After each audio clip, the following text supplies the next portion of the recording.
Hey guys, welcome back to my channel. In today's video, I am doing a quick review, lip swatch, and tutorial on the Pat McGrath Labs Lush Lip Gloss in the particular shade Flesh Fantasy, which is described as a lush pink beige.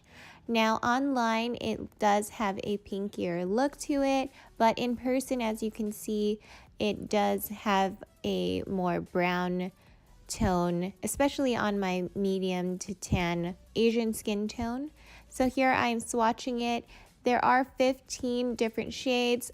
9 of them are high shine finish and 5 of them are shimmer finish, but this is one of the high shine finishes. Retails for $28 for 0.15 ounces of product, and I'm going to go ahead and quickly talk about it.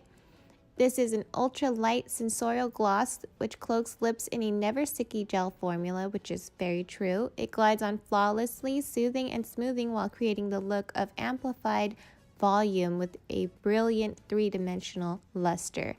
So again, it is very comfortable in my opinion, smoothing, soothing, everything is true, and I definitely would prefer or suggest this particular shade. It's very luxurious looking, just like the brand in my opinion. It's beautiful. I definitely love it. It is one of my go-tos for a more full coverage glam look. But that was my video. Hope you enjoyed it. Hope it helped you out any way that it could. And I will see you guys all next time in the next one. Bye guys!